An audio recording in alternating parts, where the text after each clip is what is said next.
तो हेलो अस्सलाम वालेकुम, मैं मासूद और आप देख रहे थे mister mix Masood YouTube channel. तो बहुत दिनों के बाद मैं फिर से लौट चुका हूँ एक नई वीडियो के साथ। अभी मेरा एग्जाम हो चुके हैं खत्म और अभी मैं रेगुलर वीडियोस डालने का कोशिश करूंगा। तो हमारे यहाँ पर क्या होता है कि अगर छोटे से अगर कोई बच्चा थोड़ा बहुत अच्छे है पढ़ाई में, उसका एम रहता है कि वो बड़ा होकर डॉक्टर इंजीनियर बनेगा। लेकिन लोअर असम में रहकर अगर ये आपके पास अगर बहुत सारे पैसे हैं तो नो डाउट नो प्रॉब्लम, लेकिन अगर आपका थोड़ा सा फाइनेंशियल प्रॉब्लम है तो ये थोड़ा प्रॉब्लमेटिक हो जाता है। आज मैं जा रहा हूँ एक सीनियर सेकेंडरी स्कूल पर, जो मैंने लास्ट टाइम भी कवर किया था। तो हम वहाँ पर जाएंगे, उनके स्टूडेंट से हम फीडबैक लेंगे कि वहाँ पर कैसे क्या चल रहे हैं। तो वहाँ पर चलते हैं और सारे बात को आज क्लियर करेंगे। और ये वीडियो मोस्टली क्लास 9 और क्लास 11 के लिए है। तो अगर आप क्लास 9 और 11 से है तो वीडियो को लाइक करना मत भूलिएगा और चैनल पे नए हैं तो सब्सक्राइब करना मत भूलिएगा। तो चलिए मिलते हैं। तो अभी हम आकर पहुंच चुके हैं यहाँ पर, लेकिन उन लोगों का चल रहा है एग्जाम, मतलब प्री फाइनल का आज लास्ट एग्जाम है। तो मिलते हैं थोड़ी देर में। तो এতিয়া মই এক্সেল একাডেমিৰ প্ৰিন্সিপালৰ তাতে যাম আৰু সুধিম এই কলেজৰ বিষয়ে, মানে স্কুলৰ বিষয়ে। তো বলক তাতে যাম। তো first of all good morning sir. Good morning. তো মানে আপোনাৰ ইয়াতে আহিলোঁ, বহুত ভাল লাগিল, আগতো আহিছোঁ। তো ছাৰ মই আপোনাক সুধিব বিচাৰিম মানে এই কলেজত এতিয়া কেনেকুৱা কি চলি আছে? ধন্যবাদ মাসুদ, বহুত ধুনীয়া কোৱেশ্চন কৰিছা। কলেজ ক্লাছ পৰীক্ষা সব চলি আছে। তো আমাৰ কলেজ এক্সেল একাডেমি ধুবুৰী। তো কলেজটো সবে জানেই, গম পাইছে ইতিমধ্যে যে কলেজখন হয় ফুল্লি ডিজিটেল স্কুল হয়। এইটো ক্লাছৰুমবিলাক স্মাৰ্ট ক্লাছৰুম হয়। তো আমি যিটো কৰি আছোঁ, আমাৰ কোৰ্চটো কেনেকুৱা ধৰণৰ, আমি খালি চিলেবাছৰ ওপৰত ফ'কাছ নকৰোঁ, আমি চিলেবাছৰ বাহিৰতো আমি কৰাওঁ। যেনেকুৱা স্পেচিয়েলি আমি 11ৰ কাৰণে আমি নীট, JEE, তাৰপিছত CUET এইবিলাক কৰাওঁ। তাৰপিছত ক্লাছ 9ৰ কাৰণে আমি চিলেবাছৰ উপৰি আমি অলিম্পিয়াড, NTSC এইবিলাক আমি ক্লাছত আমি এইবিলাক আলোচনা কৰাওঁ। আৰু এই আলোচনা কৰাৰ ওপৰতে আমি সীমাবদ্ধ নহওঁ, আমি পৰীক্ষাবিলাকো আমি তেনেকুৱা ধৰণৰ কৰোঁ। আমাৰ প্ৰত্যেক মাহত MCQ টেষ্ট হয়, তাৰপিছত মান্থলি টেষ্ট হয়। MCQ টেষ্টটো OMR শ্বীটত লওঁ, আমি কুৱেশ্যনৰ ছিৰিজ থাকে। ঠিক তেনেকৈ আমি অলিম্পিয়াড পৰীক্ষাত আমাৰ ষ্টুডেণ্ট অলৰেডি এপিয়াৰ হৈছে BH কলেজত যাই, বৰপেটা হাউলি কলেজত। তো গতিকে আমাৰ ফ'কাছটো হৈছে যে ভৱিষ্যতে এজন ষ্টুডেণ্টে কি কৰিব, ফাইনেল শ্বেপটো আমি দিব বিচাৰিছোঁ যে ডক্টৰ হ'ব, ইঞ্জিনিয়াৰ হ'ব, IAS অফিচাৰ হ'ব। ফাইনেলি ল'ৰা বা ছোৱালীজনী কি কৰিব সেইটোৰ ওপৰত ফ'কাছ কৰি আমি এই চিলেবাছটো আমি তেনেকৈ কৰাই আছোঁ। এতিয়া শুনি পাইছোঁ যে ক্লাছ 9ৰ এডমিশ্যন চলি আছে। তো ছাৰ সেইটোৰ বিষয়ে আপুনি কি ক'ব বিচাৰে? ক্লাছ 9ৰ এডমিশ্যন আৰম্ভ হ'বই। ক্লাছ 9ৰ কাৰণে আমি এডমিশ্যন কাম স্কলাৰশ্বিপ টেষ্টৰ এটা ব্যৱস্থা কৰিছোঁ। এইটো অহা 17 মাৰ্চত হ'ব। আৰু পৰীক্ষাটো এনেকুৱা ধৰণৰ হ'ব, ইংলিছ, ছায়েন্স আৰু মেথছৰ ওপৰত, মেথামেটিক্স। আৰু কুৱেশ্যনৰ পেটাৰ্ণটো এনেকুৱা ধৰণৰ হ'ব, ইংলিছত থাকিব 10 মাৰ্কছ, ছায়েন্সত 20 মাৰ্কছ আৰু আমাৰ মেথামেটিক্সত থাকিব 20 মাৰ্কছ। টোটাল 50 মাৰ্কছৰ কুৱেশ্যন হ'ব। আৰু এইটো MCQ হ'ব। আৰু সেইটোৰ ওপৰত এইটো স্কলাৰশ্বিপ টেষ্টো হয়। আৰু তাত স্কলাৰশ্বিপৰ ব্যৱস্থাও আছে। স্কলাৰশ্বিপটো এনেকুৱা ধৰণৰ, 1ৰ পৰা 3rd ৰেংকলৈকে এডমিশ্যনটো একদম ফ্ৰী স্কলাৰশ্বিপ হ'ব। আৰু 11ৰ ক্ষেত্ৰতো তেনেকুৱা এইটোৱে। আৰু 4ৰ পৰা 9th ৰেংকলৈকে 50% অফ অন এডমিশ্যন টেষ্ট। 10ৰ পৰা 20লৈকে 25% off on admission fees. Sir এইটো ক্লাছ 9 আৰু 11 দুটাৰ কাৰণে ছেইম, কিন্তু 11ৰ ক্ষেত্ৰত অলপ বেলেগ ধৰণৰ। 11ৰ ক্ষেত্ৰত যিবিলাক ষ্টুডেণ্ট BPL কেটেগৰী হয়, সিহঁতে যদি SSLC এক্সামত 90% বা তাতকৈ বেছি যদি মাৰ্কছ পায়, সিহঁতৰ কাৰণে আমি একদম টোটাল ফ্ৰী কৰিছোঁ, কলেজ প্লাছ হোষ্টেল যদি BPL কেটেগৰী। আৰু বাকীবিলাক একেই ধৰণৰে হয়। আৰু আমাৰ ক্লাছ 9ৰ ছিট একদম লিমিটেড হয়। ইংলিছ, এছামিজ দুটা মিডিয়ামে আছে। ইংলিছ মিডিয়ামত আমি 30জন ষ্টুডেণ্ট ল'ম, এছামিজ মিডিয়ামত আমি 30জন ষ্টুডেণ্ট ল'ম, টোটাল 60 ষ্টুডেণ্ট ল'ম। এতিয়া মই মানে আপোনালোকৰ ষ্টুডেণ্টৰ পৰা মানে ফিডবেক ল'ব বিচাৰোঁ। श्योर ল'ব পাৰিবা, কোনো কথা नहीं। Thank you sir. वेलकम। अभी मैं जा रहा हूँ अंदर और पूछेंगे उन लोगों के स्टूडेंट से उनका फीडबैक वगैरह। तो चलते हैं। How are you everyone? ভাল আছে না সকলোৱে? मैं तुमसे पूछना चाहूँगा तुम्हारा घर कहाँ पे है? ओके, तुम्हारा? ओके, और तुम्हारा? My house is in Pagapara. Okay, English. So I want to ask you what you think about this school. This school is actually very nice.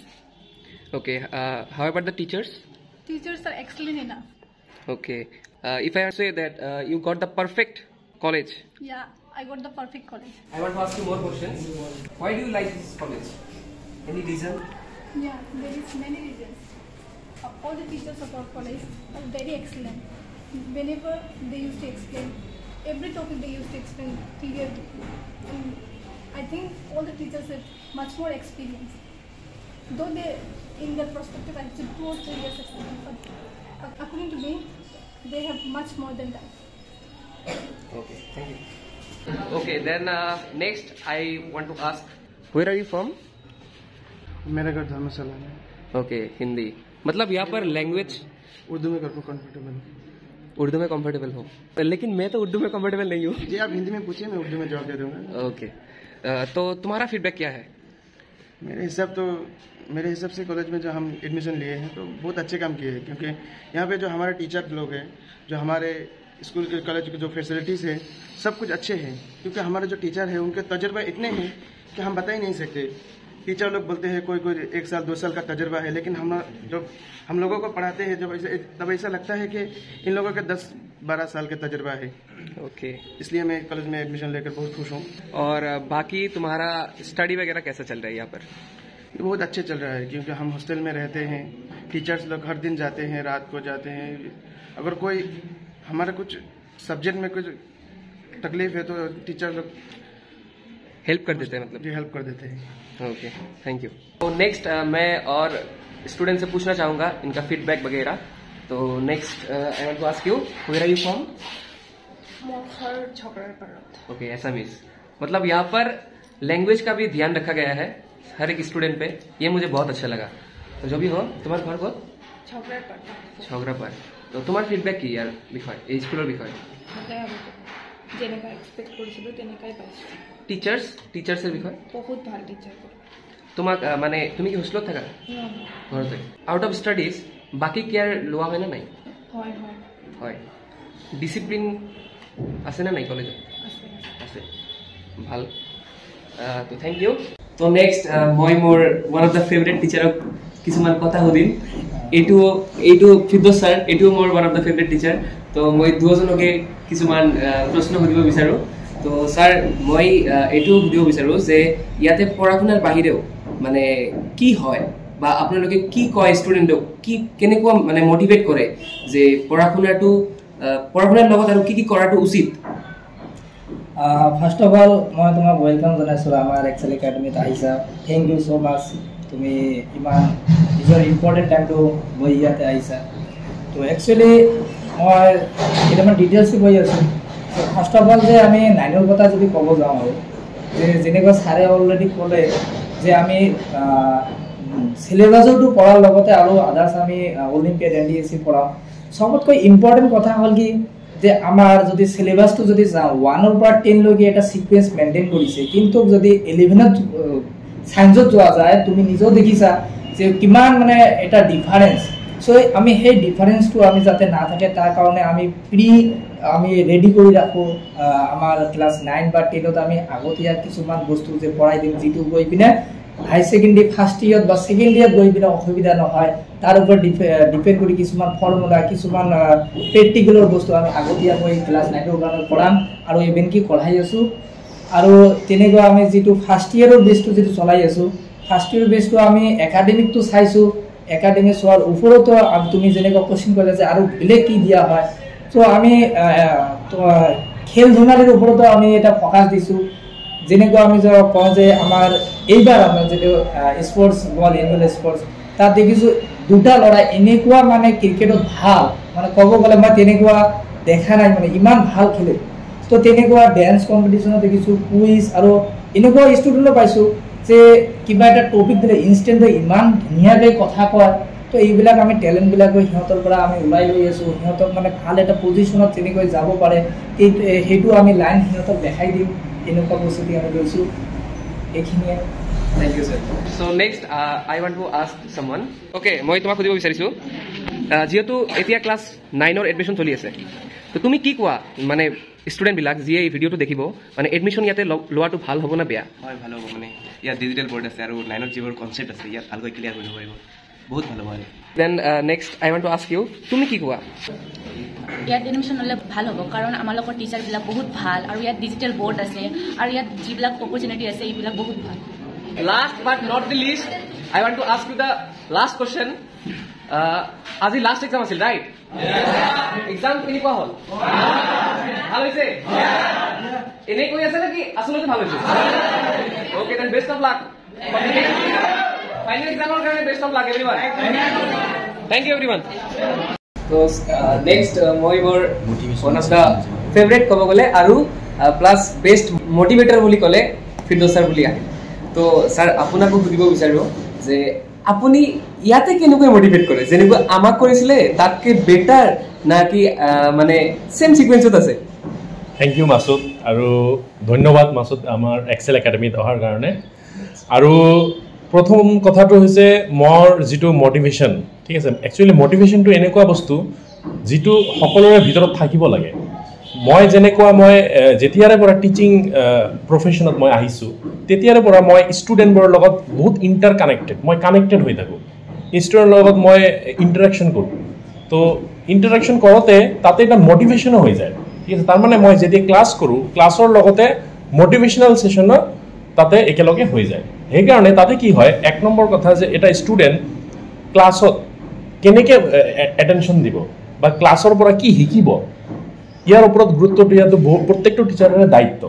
সেইকাৰণে ষ্টুডেণ্টৰ মটিভেশ্যনটো দৰকাৰ, কাৰণ উইদাউট মটিভেশ্যন কোনো ষ্টুডেণ্ট লাইফত ছাকচেছ হ'ব নোৱাৰে। যি লাইফত কিবা এটা ডাঙৰ কাম কৰিবলৈ হ'লে এটা কিন্তু ভিতৰৰ পৰা মটিভেশ্যন থাকিব লাগিব। আৰু আমি আগৰ পৰা ভাৰতীয় ইতিহাসতো পাই আছোঁ যে প্ৰত্যেকজন যিমান ডাঙৰ ডাঙৰ ব্যক্তি আছিলে, ঠিক আছে, চবৰে এজন গুৰু আছিলে, ঠিক আছে। আৰু গুৰু নাথাকিলে আমি কিন্তু আমাৰ লাইফটো আধাৰৰ তেনেকুৱা টাইপৰ এমটি, ঠিক আছে। সেইকাৰণে গুৰুৰ দৰকাৰ প্ৰত্যেকজনৰে। আৰু মটিভেশ্যন মানে আল্টিমেটলি মই প্ৰত্যেকটো ক্লাছতে ষ্টুডেণ্টক কৈয়ে থাকোঁ যে তোমালোকে যে পঢ়ি আছা, কিয় পঢ়ি আছা, কিহৰ কাৰণে পঢ়ি, যদি ৰিজনটো নাজানা থাকে আমাৰ যে মই ডক্টৰ হ'ম বা মই ইঞ্জিনিয়াৰ হ'ম বা মই ক্ৰিকেটাৰ হ'ম, তো সেই ৰিজনটো ভিতৰত ডিপ ডাউন আমাৰ ইমপ্লাণ্ট হৈ থাকিব লাগে বস্তুটো, তেনেহ'লে আমি লাইফত কিবা এটা ডাঙৰ বস্তু কৰিব পাৰিম। যেতিয়া আমাৰ থাকিব যে য়েছ মোক ডক্টৰ হ'ব লাগিব, মোক ইঞ্জিনিয়াৰ হ'ব লাগিব, মোক এজন ক্ৰিকেটাৰ হ'ব লাগিব, সেই হিচাপত যেতিয়া মই কোনো এটা কাম কৰিম তেতিয়া কিন্তু মটিভেশ্যনটো ভিতৰৰ পৰা আহি যাব অট'মেটিকলি। তো এইখিনিয়ে কথা আৰু। थैंक यू सर, बहुत ভাল লাগিল কথা পাতি। तो at the end of this video मैं बस यही कहना चाहता हूँ, अगर आप बोर्ड्स के पढ़ाई के साथ साथ और इंटीग्रेटेड भी कुछ पढ़ना चाहते हैं तो आप नीचे दिए हुए नंबर पर कांटेक्ट कर सकते हैं। अगर आप में से कोई भी फोटोग्राफी, वीडियोग्राफी या प्रोमोशनल वीडियो करना चाहते हैं तो आप मेरे को कांटेक्ट कर सकते हैं नीचे दिए हुए नंबर पर। अगर आपको वीडियो अच्छा लगे तो like, comment, share and channel पर नए हैं तो सब्सक्राइब करना मत भूलिएगा। तो बहुत ही जल्द मिलते हैं आपसे कई नेक्स्ट वीडियो में, तब तक के लिए take care, bye bye and peace. Call आ गया शायद। हेलो, हाँ आ रहे कल ही आएगा न्यू वीडियो।